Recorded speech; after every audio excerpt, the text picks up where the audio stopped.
Iya Bu, ini Erma Bu, baru masuk Oh, lagi. hmm. Maaf ya Bu. Ya oke. Mangga Bu Erma, selamat bergabung di pertemuan intermittent test hari ini. Saya izin share ya, Pak, Bu. Mohon Iya, nanti if possible kita lebih pada discussion ya. If there is something that you want to share or you have your ideas, it will be happy to have more discussion along this in this classroom. Alright, oke. Izin saya untuk share materi.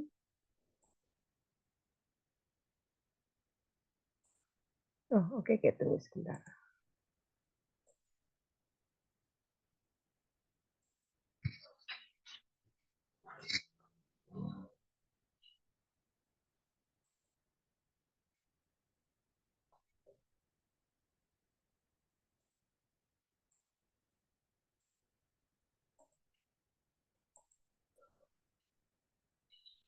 Oke, Ibu Bapak bisa tampak PPT-nya? Sudah, Bu. Baik, thank you so much, Pak Guido. Nah, kita akan lanjutkan diskusi setelah minggu yang lalu, barangkali kemarin, mohon maaf saya belum bisa bergabung.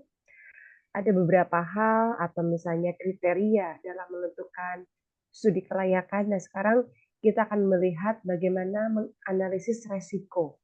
Nah, ketika suatu proyek apapun di bidang destinasi atau mungkin tourism and business industry sudah ada approval atau mungkin dikatakan visible, namun sebagai consultant atau mungkin sebagai perencana bisnis, sebagai pimpinan, we have to think about the risk atau risiko-risiko dalam pelaksanaan studi kelayakan ini. Nah, ada beberapa hal yang harus dipertimbangkan ya. Di antaranya adalah environment risk atau risiko lingkungan, kemudian market risk, dan mitigasi strategi risk atau strategi mitigasi resiko. Nah, kita kan coba bahas satu-satu, dan barangkali juga boleh nanti saya juga mendengar poin-poin diskusi dari Ibu Bapak yang hadir pada malam hari ini ya, untuk sejauh mana sebetulnya ketika satu tempat dikatakan it is visible and what are the risk, apa risiko-risiko yang akan muncul. Halo Pak Gilang, how are you? Halo Ibu, how are you? I'm good. Oke. Ya, bisa mengikuti ya Pak ya. Nanti kita Ya, akan sure. diskusi. Oke. Ya, lagi sambil meeting ini, sorry. Wow, great. Meeting sambil kuliah. Ya, cuman Luar not biasa. so inilah, nggak Tapi nanti terlalu. ikut diskusi ya Pak ya, biar saya juga tahu Pak Gilang tuh yang mana, di mana bekerjanya gitu ya. Of Oke, course Ibu, let's continue. for sure. Yeah. The first thing Ya, that we have to consider is environment risk atau risiko lingkungan. Nah, salah satunya adalah perubahan iklim. Pertanyaannya buat diskusi kita adalah, sebetulnya seberapa besar perubahan iklim berdampak pada perkembangan bisnis atau apa hubungannya bisnis dengan iklim? Nah, oke. Bangga, ada yang bisa share your ideas? Ada Ibu Erma, Pak Gilang, Pak Guido pada malam hari ini, dan Pak Sukanto, Pak Budi ya, Pak Dian ya, eh, Pak Aji ya, boleh silakan menyampaikan pendapatnya. Siapapun, mangga open your camera, open your voice. Oke, resiko environment atau lingkungan kaitannya apa hubungannya bisnis dengan iklim? Benar-benar iklim. Di kita sebenarnya ada dua iklim, tapi di negara lain mungkin ada beberapa iklim yang bisa mempengaruhi pada. Silakan.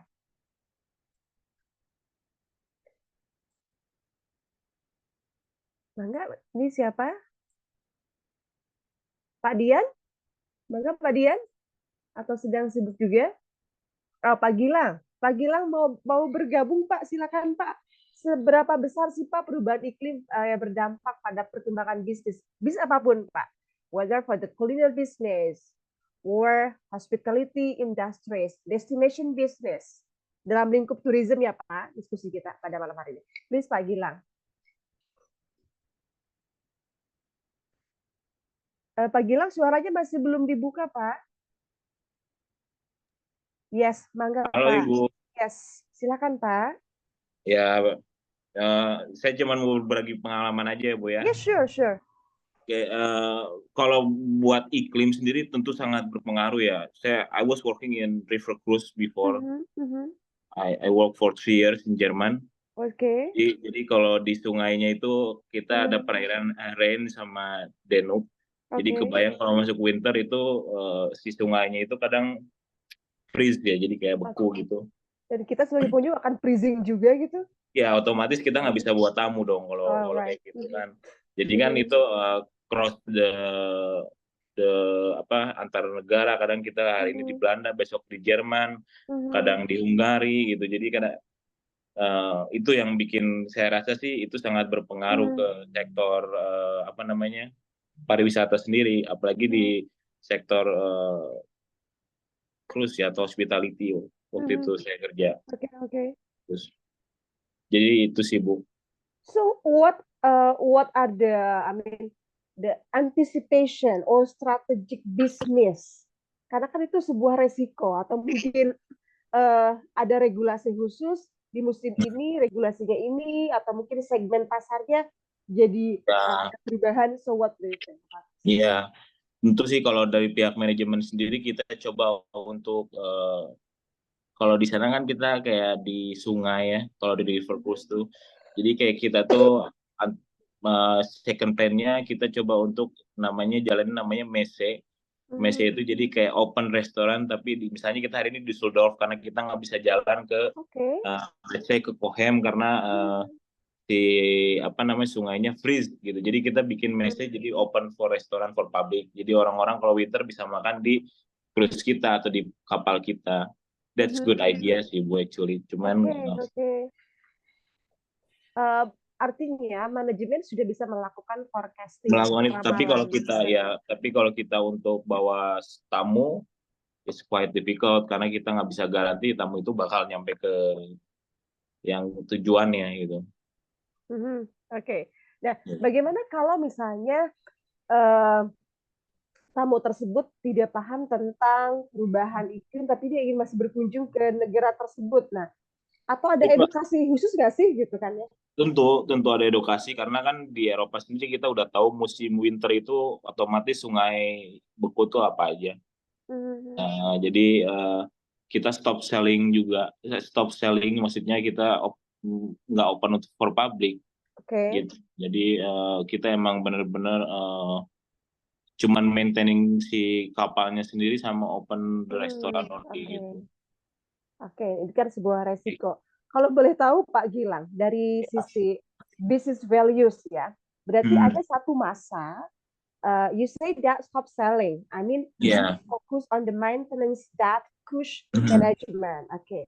Artinya kan kalau di secara matematis ada 4 area, 1/4-nya nggak dipakai untuk selling, apakah yang 3 ini juga sudah diperhitungkan untuk profit dan benefit ya, Pak Gilang?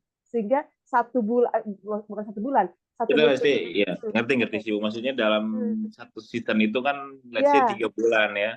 3 bulan itu kan misalnya masuk Oktober, November sama Desember itu udah masuk winter. Tapi freezing sungainya sendiri itu kan beku di bulan November biasanya. Jadi Oktober itu kita masih bisa coba untuk jualan lah gitu, jualan. Tapi kalau misalnya udah masuk November, it depends. Kalau misalnya kita jadi ada beberapa kita ambil kayak misalnya is only perairan Netherlands ya, pasti kita ambil karena gitu Netherlands kita nggak beku kan. Tapi kalau kita cross the Jerman sampai ke Jerman, apalagi sampai ke Black Sea itu kan pasti kadang ya susah lah, kadang itu kan gitu. Ya, artinya manajemen sudah bisa mengantisipasi karena perubahan cuaca, walaupun mungkin betul. Kalau kayak di Indonesia kan orang sudah probabilitasnya hujan ya kemarau gitu kan. Kalau di Europe tadi kan karena ini faktor keamanan, kesehatan dari pengunjung juga itu menjadi penting dalam layanan gitu kan ya. Betul. Thank you so much Pak Gilang for your insight. Let's continue to next discussion. Nah, thank you Ibu. Thank you Pak Gilang. Pak Gilang, saat ini Bapak bekerja masih di cruise atau di? Enggak, saya di Areduta Menteng. Oh, udah ke darat Pak ya? Kejauhan Bu ke sana Bu. Iya, Kayaknya iya. sedih juga kelamaan ninggalin keluarga. Iya, iya betul. Kalau saya lihat mahasiswa saya gitu ya, yang udah selesai di kampus itu kan ya, menikah terus meninggalkan istrinya, tiba-tiba nanti pulang udah punya anak yang pangling katanya anaknya gitu kan Itu ya. pengalaman saya Bu. Oh Anak saya gitu. datang udah 4 bulan, 5 bulan. Betul betul. Kayak kemarin saya dikunjungi oleh satu alumni gitu kan ya. Bu, kami ini Iya. kayak gini, tiba-tiba anaknya udah gini, tapi saya nggak ngurus. Akhirnya ada satu titik keputusan, like Pak Gilang said, ada satu titik akhirnya ini harus berubah gitu kan ya, atau mungkin Iya. pindah kerja.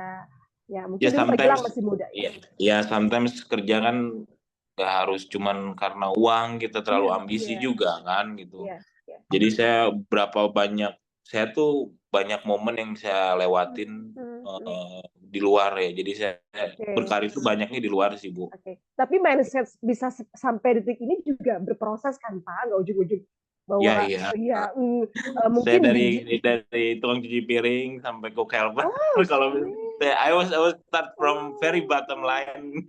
oke, that's okay Pak. Yang penting Terus from zero to hero itu kan itu proses Pak. iya, terus sampai alhamdulillah kemarin diundang sama Pak Jokowi ke istana untuk masakin Oh, juga oke. tanggal 25 Januari. Jadi ya alhamdulillah banyak kesempatan sih. Oke. Jadi Luar biasa Pak Gilang. Nanti bolehlah sharing-sharing nanti di mahasiswa kami yang junior-junior untuk aku mental juga masih building. junior. Ya, untuk mental ini ya Pak, mental buildingnya. Karena uang Boleh. bisa dicari di mana aja, tapi ketika ada komitmen gitu kan ya. Kan sekarang banyak sekali penawaran push ya. Ya. Now, let's move to the other part. Bahwa resiko yang lain ketika udah visible atau misalnya sudah masuk layak, ternyata they don't think about the number of tourists. Nah, kalau dalam konteks pariwisata kita mengenal namanya carrying capacity ya, atau jumlah titik maksimal wisatawan masuk ke sebuah destinasi. Ini kaitannya dengan destinasi. Apakah juga nanti kaitan dengan wisata massal, solo traveler. Nah, kebertahanan satu destinasi dan destinasi hanya transit saat gitu kan ya. Hanya viral saat udah selesai lagi gitu kan. Nah, diskusi pertanyaan yang berikutnya adalah mengapa kita harus mempertahankan satu lokasi destinasi gitu kan ya. Kemudian padahal sekarang kita banyak sekali destinasi-destinasi menarik di Indonesia gitu kan, tapi mereka lupa bahwa alam itu punya kapasitas menampung manusia yang datang. Oke, kira-kira siapa yang mau menyampaikan? Kenapa sih kita harus membatasi jumlah kunjungan dimanapun gitu kan ya? Apa problemnya? Mangga Pak Guido atau mangga siapa? Ini pada off kamera tuh kumaha itu? Bu Erma, Pak Guido, mangga. Ya Bu, kalau dalam satu destinasi memang diperlukan maksudnya ada pembatasan ya Bu ya, karena memang ketakutan atau bukan ketakutan ya, maksudnya untuk antisipasi dalam arti kata kerusakan dari lingkungan tersebut. Jadi karena kalau dalam lingkungan wisata alam lah kan itu Bu. Istilahnya kan kalau kita misalkan perjalanan atau jalan untuk mengelilingi itu adalah dibatasi dengan hanya jalur setapak. Nah, apabila mes yang tidak dibatasi, akhirnya kan mungkin saling mendahului, saling ini sehingga jalan yang seharusnya dilalui itu melebar. Jadi melebar, istilahnya akhirnya merusak daripada satu jalur tersebut sehingga misalkan jadi melebar. Nah, itu yang mungkin dari flora dan faunanya juga khususnya floranya mungkin juga terganggu. Atau banyaknya keisengan kalau di Indonesia ini kan banyak iseng Bu, banyak yang terampil yang aktif gitu untuk mengambil, untuk mencoret atau untuk merusak lebih banyak gitu ya.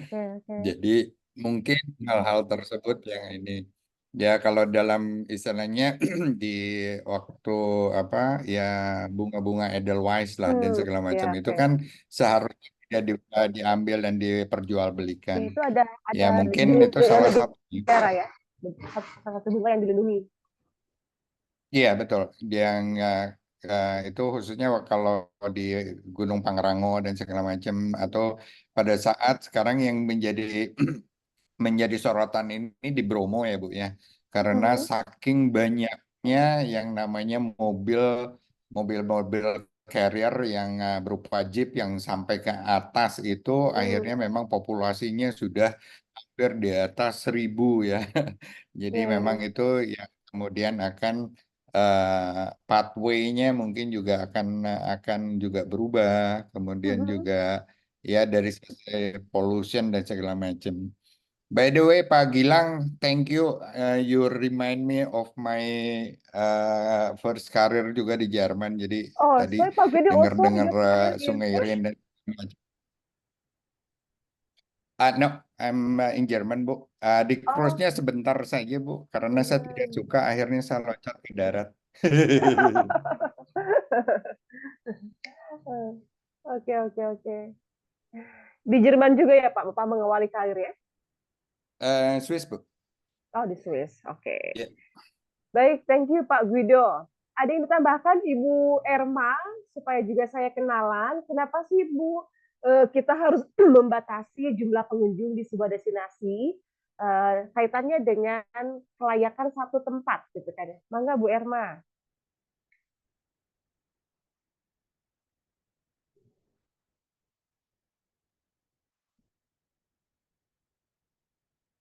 Oh, Bu Erma tidak ada. Ada Iya Bu Erma. Bu, Mangga, maaf mangga. tadi Mangga, lagi Bu. nggak ngedengerin semuanya soalnya saya sambil sakit ini. Oh, gitu ya. Mangga Bu Erma, semoga cepat Boleh sembuh yang Bu lain ya. nggak Bu? Ya Boleh. maaf Oke. Bu ya Bu. Tetap menyimak ya Bu ya. Ya. Ya. Oke, Pak Sukanto, silakan Pak. Dengarkan suara aja saya, Pak.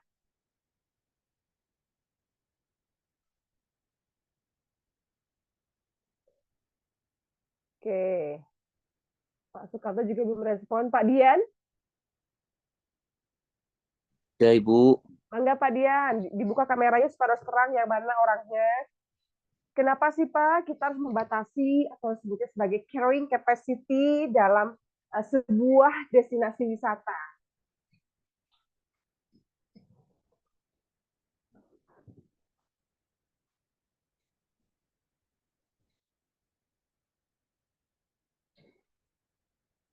Mangga Pak Dian. selamat malam Bu. Selamat malam Pak. Sebentar. Ya, silakan Pak. Pak Dian sedang di mana Pak? Ini? Sedang di rumah Bu, baru pulang. Oh, oke. Pak Dian bekerja di mana? Di hotel industri juga atau di? Kamera saya udah ada Bu? Ya, sudah ada. Nutup lagi. Nah, udah. Ya. Udah. Ya, yang pastinya Bu ya, lihat dari kenapa harus dibatasi. Sebagai contoh ya kita lihat wisata Candi Borobudur ya Bu ya. Oke. Karena sekarang dulu-dulu kan Candi Borobudur misalkan kita sampai bisa naik ke atas ya bisa sampai pegang tupat, Oke. Nah, pegang-pegang candi. Kalau sekarang kan sudah terbatas ya Bu ya. betul, Karena betul. ya karena mungkin mereka atau kita dulu memegang stupa itu nggak tahu makna budayanya mungkin Bu. Oke. Eh, takutnya juga ngerusak juga soalnya kan sekarang apa ya kalau dilihat juga kan sekarang Candi Borobudur juga kan begitu pentingnya buat wisata Indonesia. Mhm. Maka dari itu mungkin pembatasannya juga bisa diberlakukan seperti tiketnya agak dimahalin. Jadi kita tahu bahwa yang komitmen untuk liburan itu betul-betul ya meskipun Menghargai budaya gitu ya. itu sih Bu. Oke. Baik. Nah, kaitannya dengan kebertahanan satu destinasi. Nah, kenapa Pak harus ada pembatasan? Apakah hanya untuk meningkatkan nilai jual satu tiket, atau sebetulnya ada fungsi lain, misalnya untuk konservasi atau apa gitu. What do you think, Pak Dian? Lebih ke menjaga aja supaya untuk anak cucu kita bisa menikmatinya sih Bu untuk kedepannya, supaya tidak rusak juga ya. Oke. Karena mungkin ya anak cucu kita juga nanti ingin menikmati, ingin tahu juga ya seperti apa gitu. Seperti contohnya Candi Borobudur atau Candi Perambanan. Oke. Ya, Dan baik. jaga untuk juga ke depan mungkin akan lebih tinggi juga sih. Oke. Ya, nuhun Pak Dian. Jadi lebih kepada penjagaan nilai-nilai konservasi ya, sehingga nanti anak cucu kita bisa melihat bukan hanya cerita dan sejarah saja, ya, bukan story dan history saja, tapi ada jejak-jejak sejarahnya gitu kan. Thank you. Next. Nah, carrying capacity sendiri adalah the maximum number of people who can use a site without an accessible. Jadi adalah batas maksimum ya orang berkunjung ke sebuah tempat ya. Termasuk mungkin di hotel juga kan sebetulnya punya kapasitas ya. Booking seat-nya, pesawat juga demikian gitu kan ya. Apapun, misalnya perahu di dalam sebuah danau, harus ada pemberlakuan carrying capacity. Tujuannya apa? Ya untuk keselamatan siapa? Pengunjung, mungkin juga destinasi yang kita kunjungi ya, beberapa aspek itu saja. Nah, di Indonesia kalau ada yang viral itu langsung terjadi mass tourism atau sama-sama berbondong-bondong orang itu karena memunculkan curiosity. Nah, pengendaliannya bagaimana? Bisa dalam bentuk regulasi, ya, kemudian aturan-aturan yang melakukan pembatasan. Kalau tidak, kerusakan lingkungan terjadi, gitu ya. Oke, baik Ibu Bapak, saya akan menayangkan sebuah video. Ini mudah-mudahan suaranya terdengar. Ini bagaimana mass tourism ya bisa destroying cities atau merusak tatanan kota. Ini ceritanya di destinasinya berbasis urban tourism ya, kota gitu kan ya. Nah, kita lihat juga suaranya benar-benar kedengar ya. Oke, suaranya kedengar nggak Pak? Masih Bu. Suaranya dapat didengar nggak Pak Guido? Dapat Bu. Oke, saya continue ya.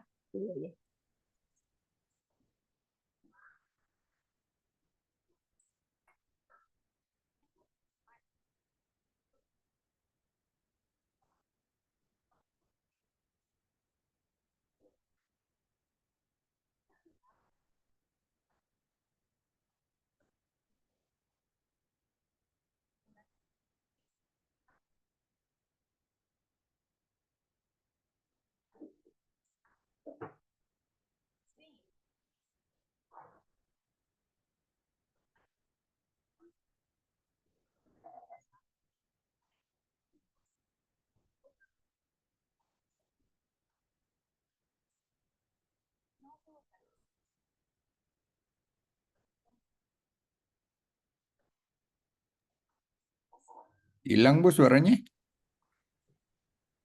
Hilang ya Pak? Enggak. Kalau di saya sih masih ada.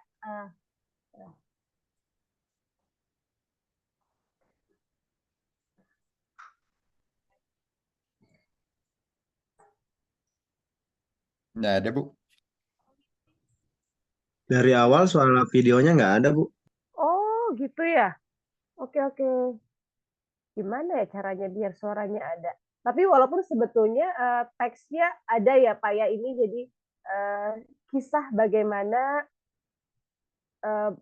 wisata bisa merusak tatanan kalau memang tidak diatur aspek carrying capacity-nya. Ya, kita coba dulu ya, mungkin dilihat teksnya dulu aja ya. Oke.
Oke, suaranya nggak ada ya Pak ya?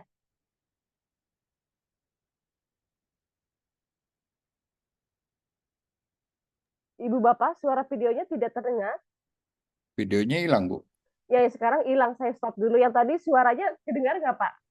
Enggak, Bu. Oh, enggak. Suaranya nggak ada, Bu. Suaranya nggak ada. Bentar, berarti saya harus play dari video yang aslinya, dari PPT.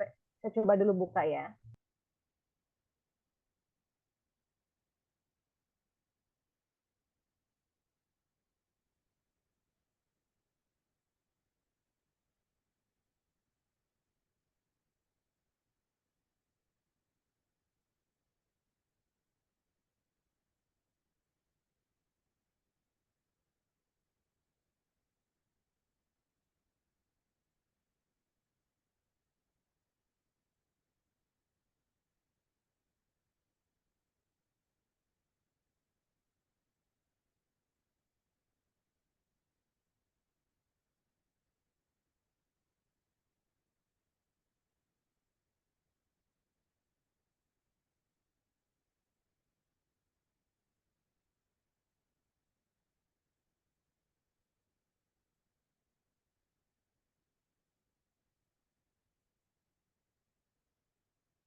Residents of some of the most beautiful cities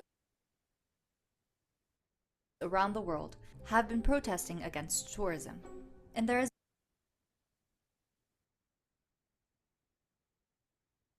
been anti-tourist violence in places like Barcelona and Venice. But why? There are 4 ways that Sekarang tourism suaranya can sudah ada Pak Guido? Sudah, Bu. Oke, saya lanjutin ya. affect cities: overcrowding, pollution, bad behavior, and rising prices. Let's begin with overcrowding. Venice, a city of 60,000 people, welcomes nearly 30 million visitors a year.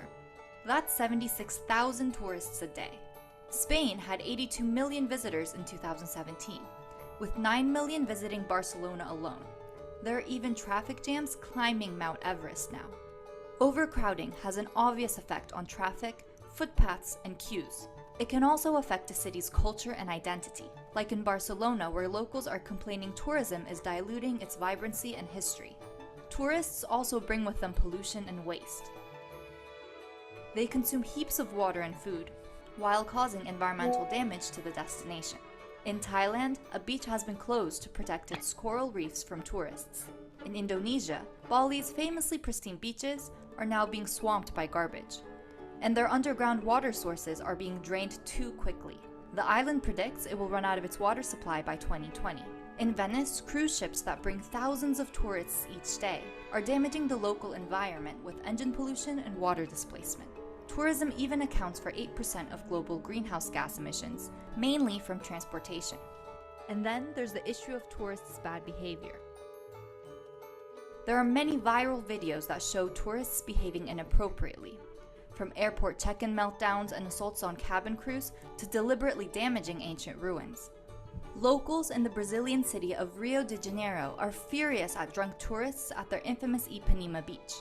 In Croatia, people are fed up with loud and rude tourists, so fines are being issued to those who drink alcohol in public.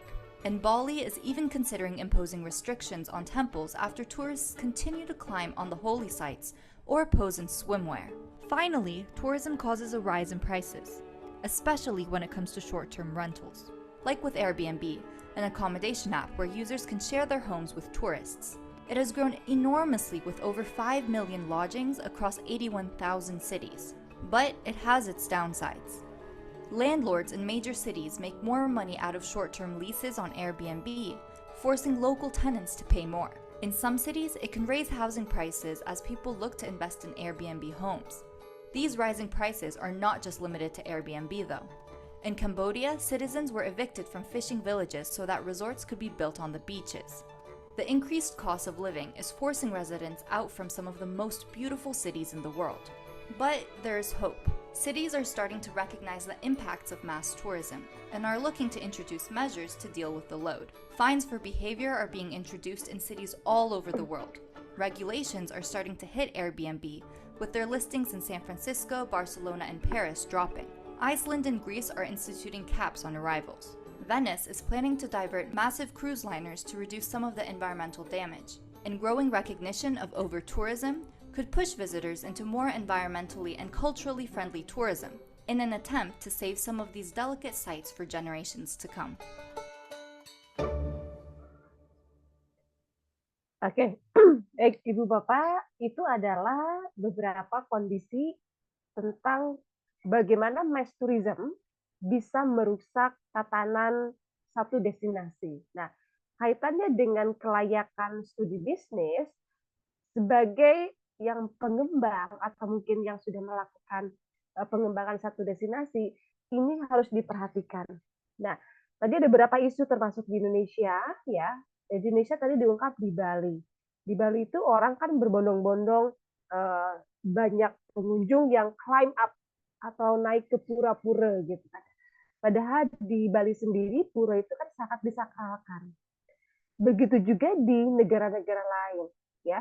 Ketika di cruise itu beribu-ribu penumpang, ya. Kemudian ada berapa gas emisi yang keluar, sampah di mana-mana. Tentu ini merusak dari sebuah tatanan destinasi. Nah, sebagai pengembang, tentu ini harusnya tidak terjadi supaya destinasi itu sustainable atau berkelanjutan. Nah, Mangga, ada komen atau feedback setelah Ibu Bapak menyaksikan video kondisi-kondisi di berbagai negara di dunia terkait dengan isu mass tourism atau wisata massal yang merusak alam, mungkin juga budaya, mungkin juga kehidupan sosial masyarakat setempat. Silakan Pak Komarudin, Mangga. Assalamualaikum Bu. Waalaikumsalam Pak Komar, Mangga Pak, apa hasil refleksi dari menonton video barusan? Iya, sesuai dengan pengalaman Bu ya.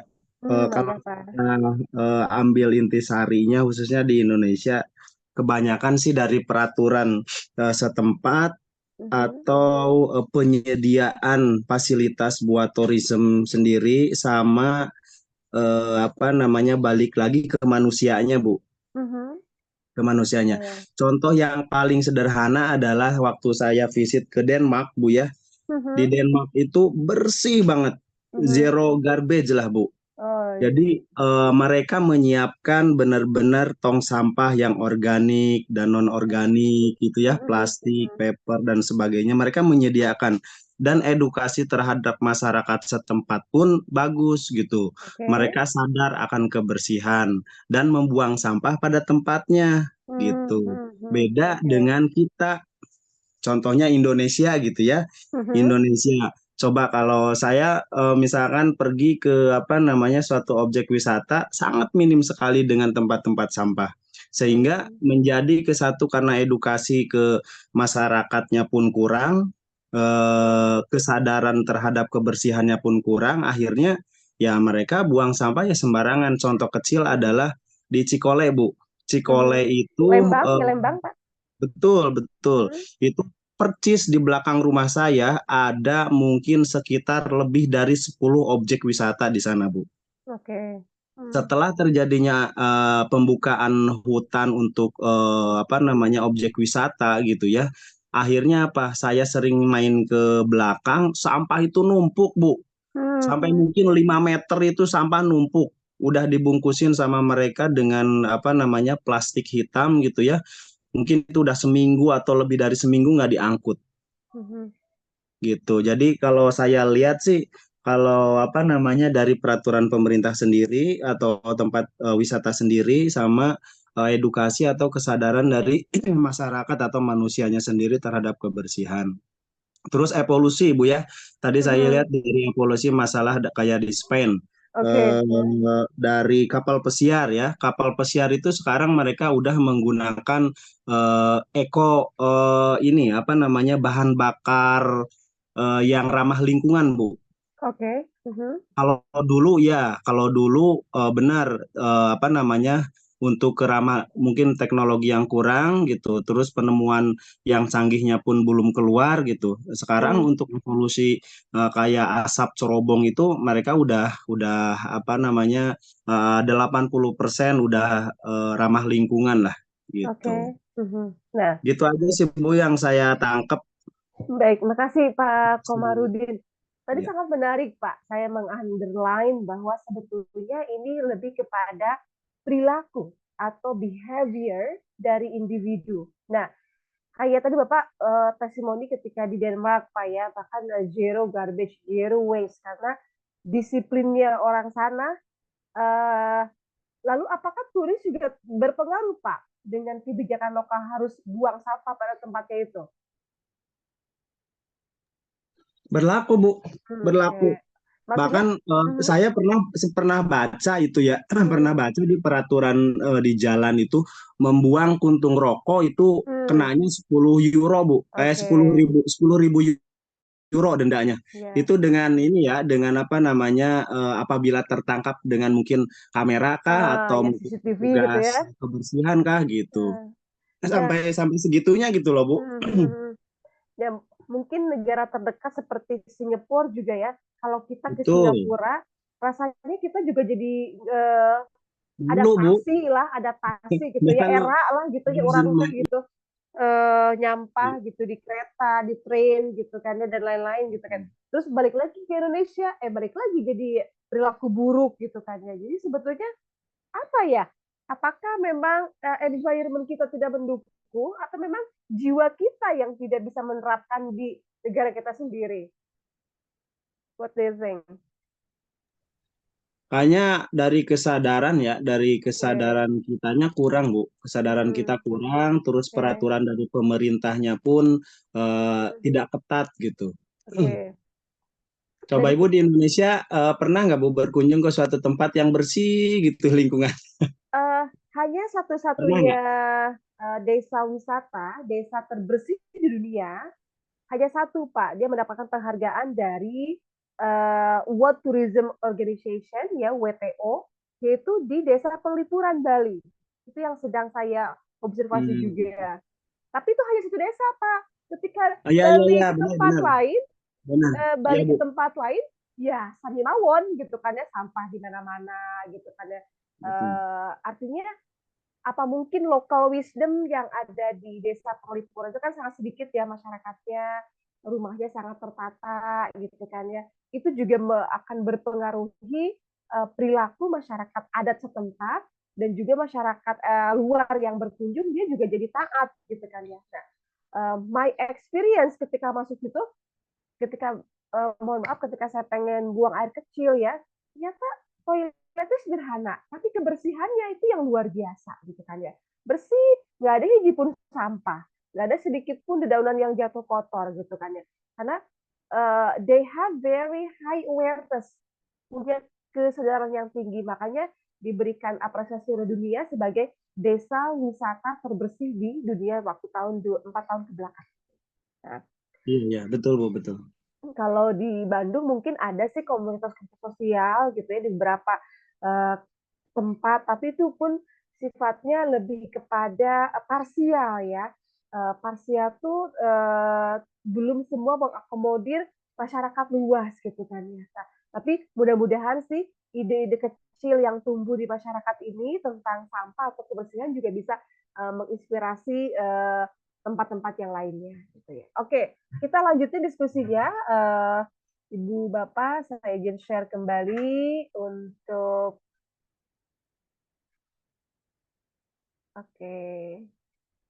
kita masih ada. Oke, tadi sudah sampai ke video ya. Nah, oke. Ini menarik Ibu Bapak. Nah, The most beautiful cities around the world. Oke.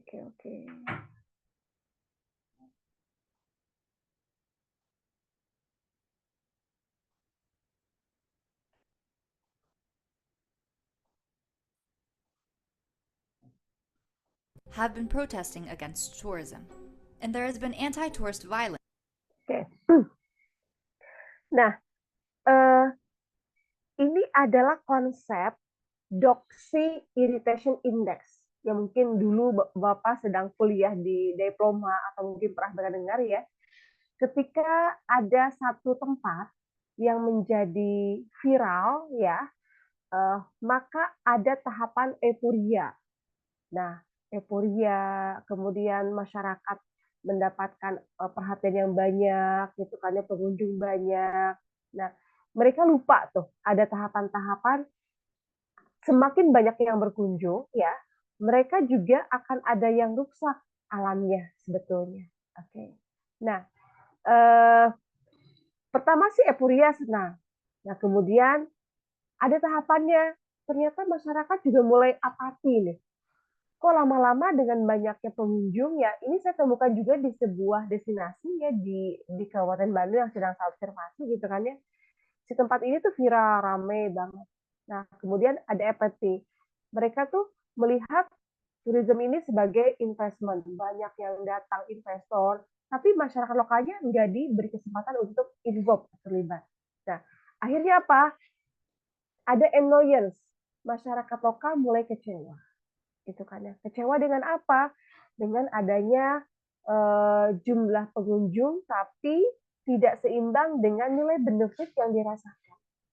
Karena investor think about the keuntungan atau profit. Sementara in tourism tidak hanya profit tapi juga benefit yang dirasakan untuk local community, untuk masyarakat sekitar gitu kan ya. Dan akhirnya apa? Terjadilah irritation atau antagonism. Nah, tingkatan ini pun menjadi berbahaya karena di antagonism itu artinya sudah ada penolakan bahwa tourism sudah nggak sejalan dengan nilai-nilai kelokalan dan lain-lain. Nah, kalau tadi Pak Dian bercerita misalnya di sebuah di candi ya, Candi Borobudur gitu kan ya, itu baru ada warning ketika apa? Ketika para peneliti menemukan, para ahli geologis ya, dari waktu ke waktu terjadi kerusakan batu-batuan di candi. Karena apa? Bad behavior atau perilaku buruk wisatawan ya, yang bisa merusak kondisi patung barangkali gitu kan ya. Akhirnya apa? Antagonisme ini terjadi. Masyarakat juga malas menerima tamu lagi dan lain-lain. Nah, ini juga sebagai pelaku atau pelaksana atau perencana kelayakan bisnis, hati-hati tingkatan ini. Jangan sampai nanti udah jadi destinasi, udah jadi buildingnya atau apapun bentuknya, malah ya in the end-nya ada tahapan antagonisme. Oke. Nah, yang terakhir adalah mitigasi resiko atau hal-hal yang harus diantisipasi, mengurangi dampak kalau misalnya satu proyek sudah dikatakan visible. Nah, sebagai informasi Ibu Bapak, kita akan lihat dulu. Ini data dari Kemenparekraf ya. Di Indonesia ini ya ada produk sebaran produk pariwisata yang berbasis nature, culture, sama buatan manusia. Paling banyak adalah budayanya 60%, mencakup wisata budaya, kuliner ya. Yang alamnya mencakup 30%, ada ekowisata, wisata bahari dan wisata petualangan. Sementara yang buatannya seperti sport tourism ya, wisata mais dan beberapa bentuk wisata lainnya. Nah, pertanyaannya adalah ya ketika nanti Ibu Bapak mungkin you have a lot of money gitu kan ya. Yang penting saya bikin bisnis, yang penting saya maju, income banyak, pengunjung banyak, but we forget something. Tourism malah eksploitasi alam. Ini tadi eksploitasi ya. Ternyata targetnya hanya mengeksploitasi budaya.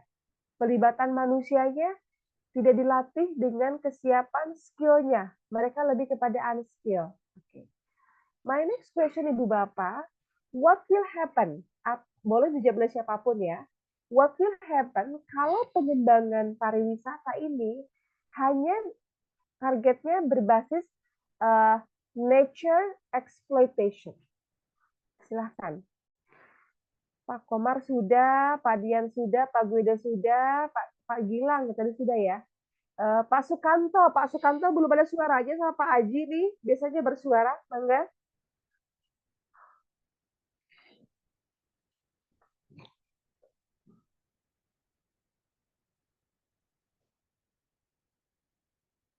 Pak Sukanto. Ya, malam Bu. Selamat malam Pak, mangga Pak.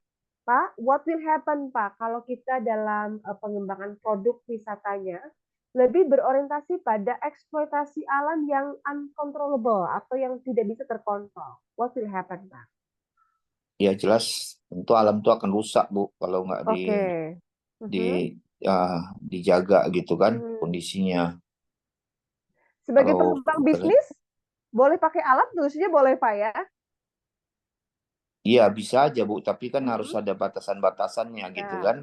Ada aturan yang mengaturnya supaya alam itu tetap terjaga ya Bu ya. Contoh mungkin wisata alam yang dia di daerah hutan gitu Bu ya. Pemanfaatan juga gitu lokasinya dan juga menjaga lingkungan gitu. Mungkin itu Bu tadi yang perlu terlibatan dari segi pemerintahnya di situ. Regulasi maksud Bapak? Iya, regulasinya juga jelas gitu kan. Jadi alam itu tetap terjaga gitu. Mungkin itu Bu. Oke, thank you Pak Sukanto. Sejauh ini Pak Sukanto melihat dari mungkin from your experience atau mungkin dari pengamatan yang Bapak lakukan sehari-hari juga bekerja gitu kan ya. Ada nggak kasus Pak misalnya yang terlalu eksploitasi alam atau buat nature atau alamnya atau budayanya? Bisa diberikan ini Pak, sharing point Pak? Wisata yang memang eksploitasi alam dan budaya. Mungkin kalau contoh wisata alam itu kayak wisata bahari juga Bu. Itu kan jangan sampai terumbu karangnya rusak dan sebagainya kan gitu kan. Itu juga harus jaga kan gitu. Tadi bicara masalah tentang kreditnya pengunjung apa itu harus dibatasi, dan bicara masalah tentang bagaimana wisata baharinya juga itu bisa lestari gitu kan. Jangan sampai waktu dibuat jadi wisata bahari tapi justru merusak dari lingkungan dari lautannya gitu Bu. Mungkin gitu Bu. Oke, dari sisi human resource bagaimana Pak kesiapan manusianya?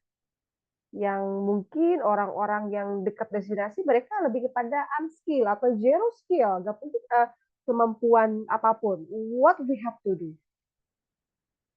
Ya mungkin juga itu tadi harus melibatkan penduduk setempat, sehingga kalau memang secara SDM-nya atau yang kapitalnya mungkin harus juga mendidik gitu ya Bu ya. Kalau kita lihat daerah pengembang kawasan ekonomi khusus yang macam di Tanjung Lesung sebagainya itu kan juga sekarang udah melibatkan masyarakat setempat. Itu didirikan juga sekolah. Di samping itu pengembangan kepariwisataannya terus berkelanjutan, tapi masyarakatnya juga untuk dilibatkan, dirangkul gitu kan, untuk juga diberikan pendidikan supaya mempunyai skill dan knowledge untuk bagaimana mereka siap untuk menerima kunjungan wisata dan juga mempunyai skill dan knowledge untuk handle tamu-tamu yang akan datang. Jadi mereka langsung dilibatkan. Sebenarnya itu supaya pertumbuhan ekonomi masyarakat tersebut juga semakin baik gitu Bu. Jadi tidak hanya dari stakeholder aja yang menguntungkan, tapi masyarakat setempat juga dilibatkan gitu. Begitu Bu Titing. Oke, well noted. That's the ideal values. Itu ideal yang seharusnya artinya ya, gitu kan ya. Adanya local community involvement, regulasi yang baik, kemudian tidak ada eksploitasi alam yang berlebihan. In fact, dalam kenyataannya, we still find that cases gitu kan ya. Yang memang kompleks. That's the complex in our country, especially gitu kan ya. Sometimes we cannot control, kita nggak bisa kontrol regulasi yang harusnya A, tapi dia menjadi A ke kiri atau mungkin A ke kanan gitu kan. Itu yang nggak mudah. mudah-mudahan di mata kuliah ini memberikan satu insight Bapak-Bapak ketika I do believe Bapak-Bapak memiliki posisi yang sangat strategik di tempat kerjanya, sehingga ada ketika you decide something, memutuskan sesuatu, juga ada hal-hal yang lebih memperhatikan aspek-aspek yang mungkin policy yang lebih involved, ada lokal community-nya, ya, karena sekali lagi tourism is not talking about profit, but also benefit. Ya, profit benefit itu hal yang berbeda dalam konteks pengembangan tourism business ini. Oke, baik, rasanya sudah selesai pemaparan resiko dari analisis ini.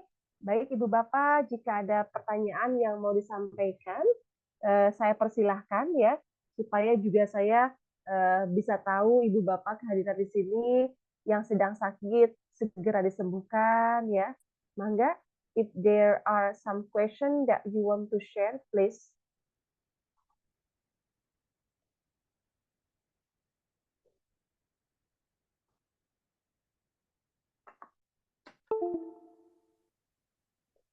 Silakan Bapak-Bapak, tidak ada?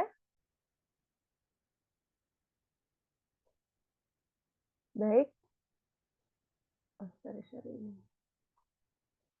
Ada yang mau ditanyakan Bapak Ibu, apakah pemaparan hari ini cukup jelas mengenai beragam resiko, ya, beragam resiko dalam penentuan feasibilities, ya.